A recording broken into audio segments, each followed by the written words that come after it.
Greetings, movie enthusiasts. Get ready to learn something new. Action. We're highlighting an emerging trend in social media, the microdrama. For those unfamiliar with the term, microdrama refers to a condensed mode of storytelling that clocks in at under 2 minutes for each bite-sized episode and can add up to between 80 and 100 episodes or more. Unlike traditional TV shows, microdramas deliver content that's optimized for vertical and smartphone viewing. In the Northern Ocean, there is a fish. Its name is kun. The size of kun spans thousands of miles. When the bird takes to the sky, its wings loom. This trend originated from the adaptation of Chinese online literature translated into various languages and sold abroad. With the advent of mobile internet and the proliferation of short video platforms, vertical screen dramas have invigorated the microdrama industry. China Literature, a subsidiary of China's tech giant Tencent, which owns a plethora of popular novel copyrights, has officially ventured into producing short dramas. In the third quarter of 2023 alone, 150 microdramas were released, nearly double the total for the whole of 2022. The market value of microdramas produced in China reached an astounding 37.39 billion yuan in 2023, more than 2.5 times more than in 2022. This equals 66% of the domestic film box office in 2022. These made-in-China dramas have not only won domestic popularity, but have also ventured abroad.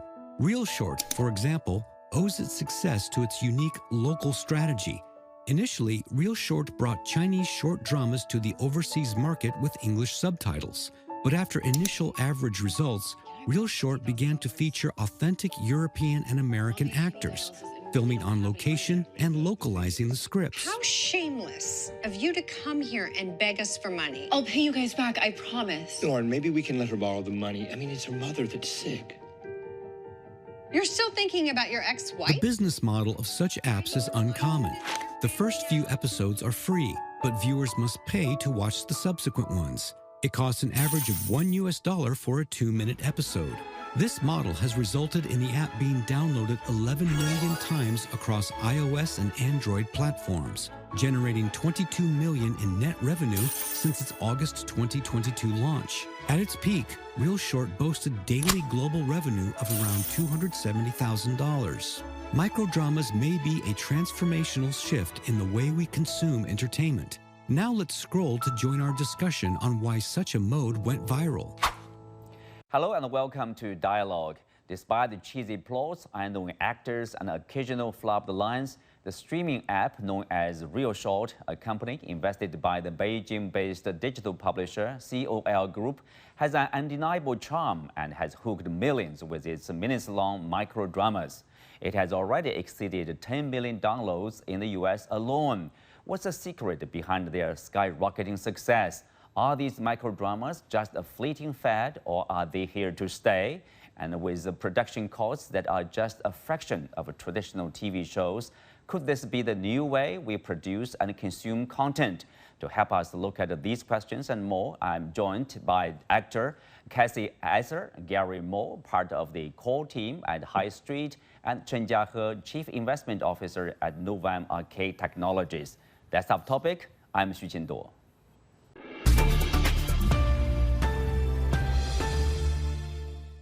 Welcome to Dialogue. Gary, I will start with you. With the rise of the short-form content on social media platforms, give us a brief overview of this recent surge in popularity of microdramas. What are these dramas and how popular are they? Yeah, so, I guess the key example, of course, that everyone talks about in terms of microdramas, the platform is Real Short. So essentially what it is envision your standard idea of a season, right? A season of a drama where there's many, many episodes. But in this case, instead of each episode being 30 minutes to an hour, each episode is about 1 or 2 minutes, right? And then you get maybe 30 to 60 different episodes. And instead of like a Netflix where you pay about $10, $15 a month, in this particular case, you're literally paying most of the time per episode. So to just see the next one, instead of you just like scroll to kind of reach the next. And definitely, has taken off hugely, as you mentioned, with millions and millions of downloads, kind of taking the kind of entertainment world by storm in many ways. Kasey, you are part of this micro drama. Tell us your experience, working on those dramas. Share with us some of the probably unique challenges and rewards that you have encountered, during the filming of these dramas. Well, it's been a blast. I mean, the challenge with the verticals is you're basically making a feature film in 8 to 10 days. So Gary was saying, the episodes are a minute long, but in each, show, there's between, 70, 80 episodes that are a minute each, which equate to the length of an actual movie.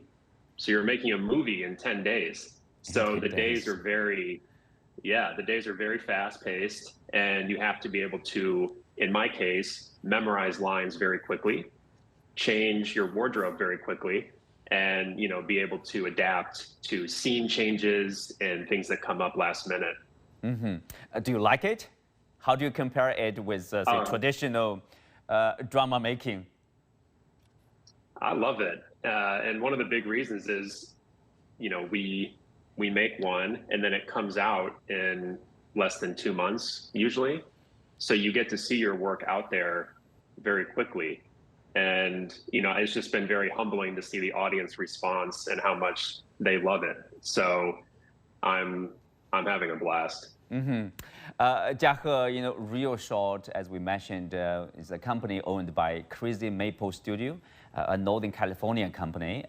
It is one of the leaders of the new genre and has seen rapid growth in downloads and has managed to maintain a top 10 spot in the entertainment category of app stores.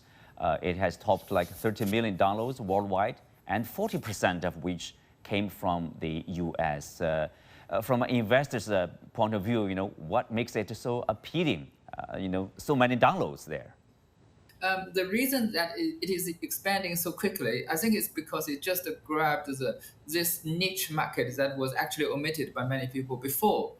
They kind of introduced the kind of episodes that most people in North America and these markets haven't seen before, and they employed the local actors and actresses, and they put out these things that nobody has ever seen before, and it's quite amazing. And customers got attracted, because these things are very kind of, these kind of episodes are really new, the stories are new to them. So they started feeling, okay, this is really interesting. And, when we talk about internet, online things, is that you have something that grabs the attention of some people and it will spread across the internet like a virus.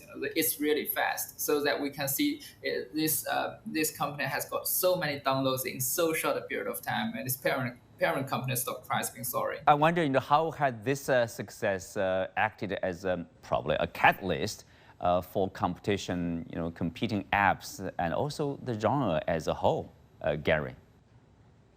Yeah, I mean, I think that with, again, like Real Short kind of leading the way, you're starting to see, at first, right, a lot of people thought, oh, it's just a fad, until a lot of, I think, as mentioned earlier, there is this virality component to it. So then you're starting to see not only the competing apps, like competing people to Real Short, the platforms to do this distribution, both in the US and, in Asia and elsewhere, but fundamentally, you're starting to see more and more of this content being produced on both like new and traditional platforms. And so it's clearly just as mentioned before, it's viewed as now, I think, just an innovative way to tell a story. It's not necessarily meant to replace anything. We're not going to see the bankruptcy of Netflix anytime soon. But if Netflix attempts something similar, I think it wouldn't be a surprise to anybody at this point. If you look at the cost, at least, Jiahe, for example, the production cost of these microdrama is significantly lower than traditional TV shows. It is said that they cost less than $300,000 to make an entire show from start to finish.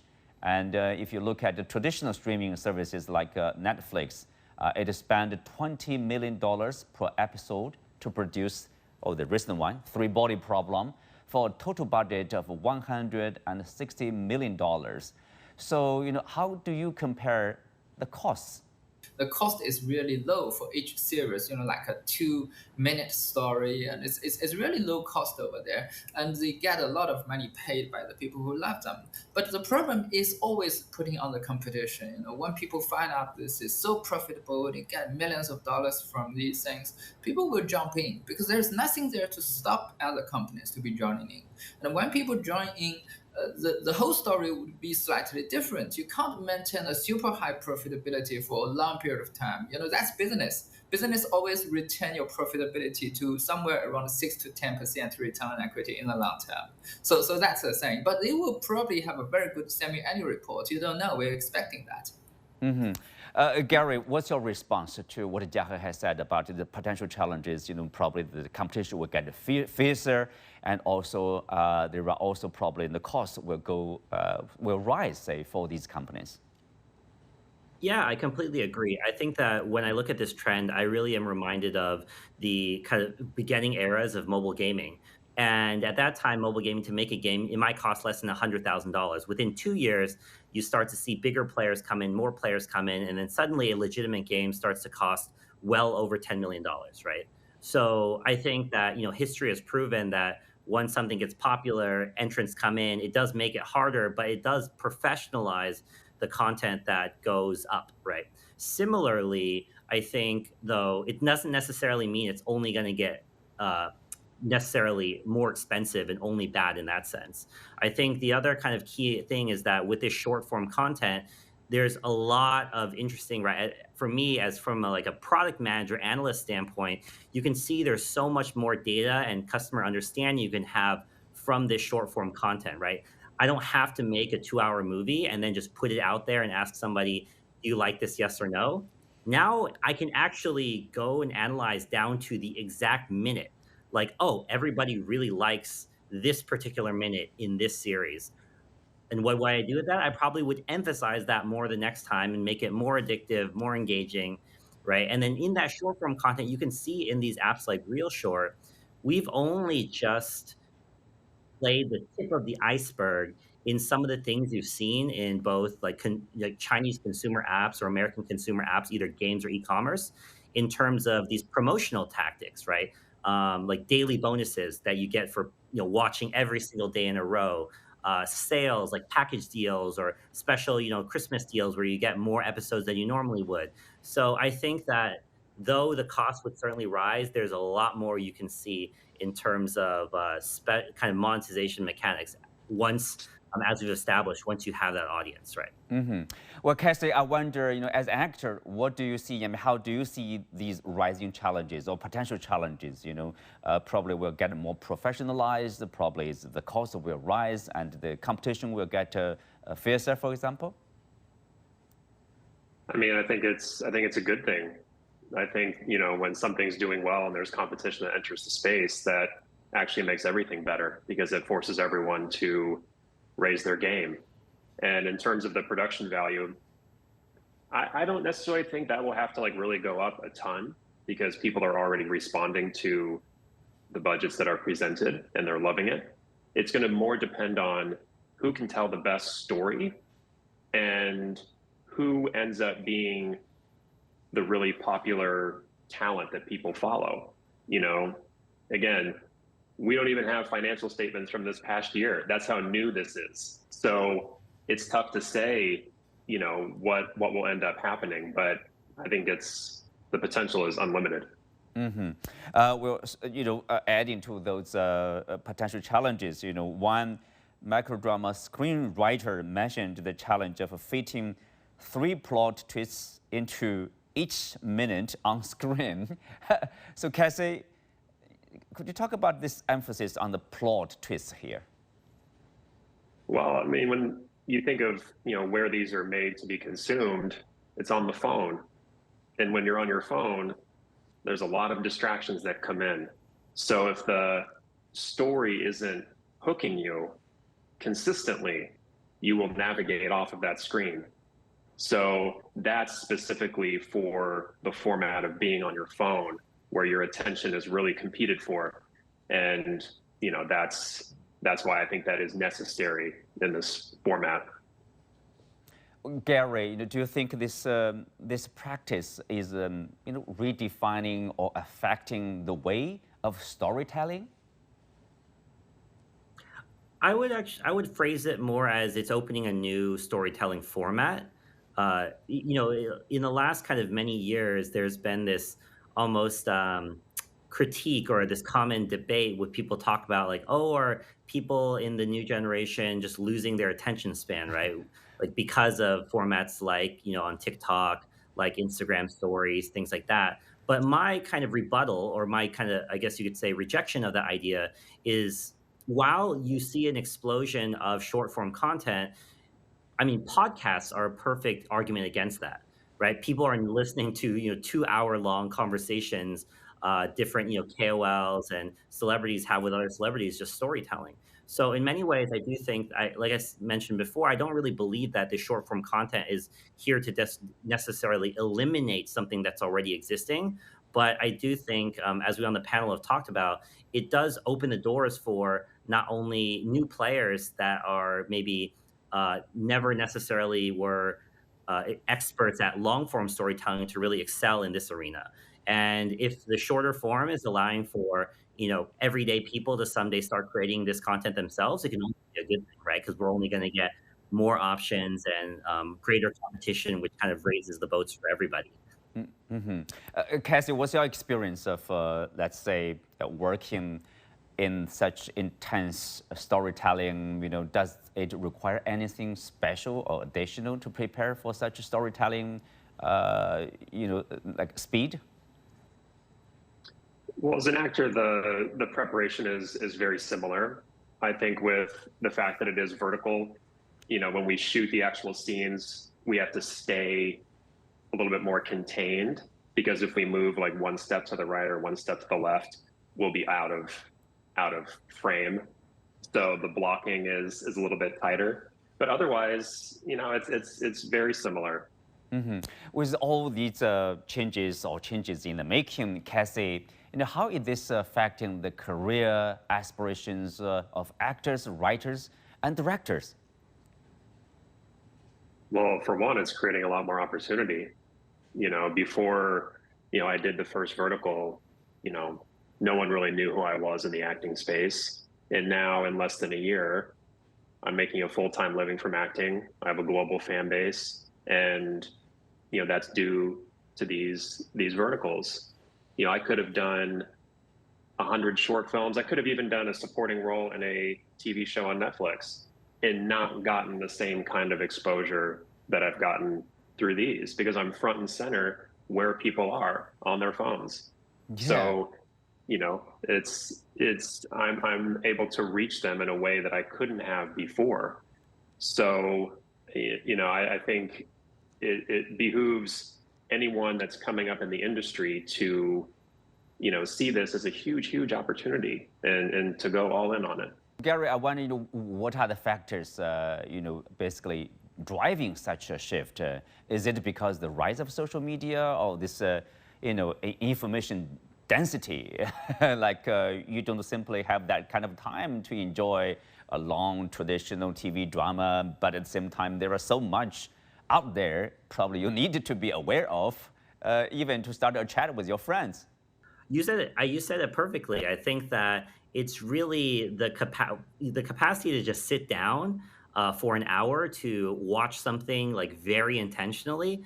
Of course, I've been to the movies and seen a movie, but even in the movie theater, right, they remind us not to check our phones. So the capacity, as we mentioned before in this talk, about a phone being the main medium, the number one screen and I'm confident most people probably are looking at every day, is filled with distractions, right? So I might only have a minute in between somebody WeChat messaging me and then WhatsApp calling me and then do something else. So that time is very short, truly, in terms of kind of human behavior. And then again, like it's instead of the kind of maybe 20 years ago, the way I used to consume TV, it used to be more of a personal thing, right? Like I do it in the privacy of my own home. There wasn't as much like internet where I care what other people are thinking. But in this era, when you watch media, it also matters. I need to check on social media what people think. I want to see people share it, 50 times amongst each other. And so this short form content is just much more equipped, yeah, to not only fit in that mobile format, but to fit in that kind of time constrained format, and to also fit within that virality, like shareability format. Well, Jiahe, following on this theme of this, profitability, I guess, investment, how does this the production of micro dramas differ from the traditional TV making or TV drama in terms of like technologies, equipment, or how long does it take, things like that? It's actually a very, very different. I mean, if you look at the traditional, TV of especially the film, we talk about very, a huge amount of input. You invest tens of millions of dollars into a film, and TV series also requires a pretty large amount of investment, and you actually play a very long period of time, say 1 or 2 years, or even 3 or 4 years. You see some films took like 5 or 8 years to produce. But when we talk about microdrama, that's something really, really different. It's much less acting and this kind of special feature that we can see in it. But for microdrama, the most important part of producing microdrama is actually the script writer. They have to write very good stories, because you have a very tiny little screen for your mobile phone, right? If you look at the film, you're watching in the cinema, you've got a huge screen in front of you. You have a lot of things to express in it. But when you talk about microdrama, you're watching on something this large. It's very small, so it's more like a story played by people. So that means a scriptwriter, they should be they must write some kind of story that is really attractive to the viewers, and some actors and actresses will actually play that out. So the most important thing for microdrama is a scriptwriter. So that's a key difference for the microdrama to the TV and film producing. Let's take a look at this possible change of habit, probably, or possible shift of media consumption habits. The rise of online videos and the microdramas, Gary, some say that signals a shift in terms of people's habit in consumption, in probably also production. And they have paved the way for a new production industry, focused on short form content. Do you agree? Are we seeing a new trend here? I would say that this idea of a linear story, a continuous story that is told in this bite-sized format, this is new, I believe. But the popularity of short form media has been around for many years and is only getting more popular, right? Like TikTok has proven this, Kuaishou has proven this, Instagram stories, every social media platform you can think of has shifted to short form video as kind of their emphasized format easily in the last 5 or 6 years. So I think that this kind of real short format is only kind of a continual evolution of that trend, which is another big reason why I think it's not necessarily going away, because from this all the way to the extra possibilities, right? The shareability of this is easier.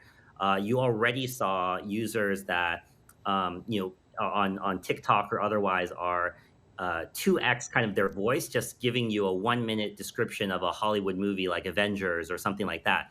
Like these kind of services people are providing to condense storytelling to a shorter form has already, you can see in every single major platform on earth that tells stories or shares media, is already showing you that short form content is something that the people want, right? And because of that, the more and more of it's getting made. Jiahe, if you again, if you compare with this traditional TV drama, do you think this genre, this short form content, poses a considerable, let's say, challenge, if not a threat, to traditional long form content?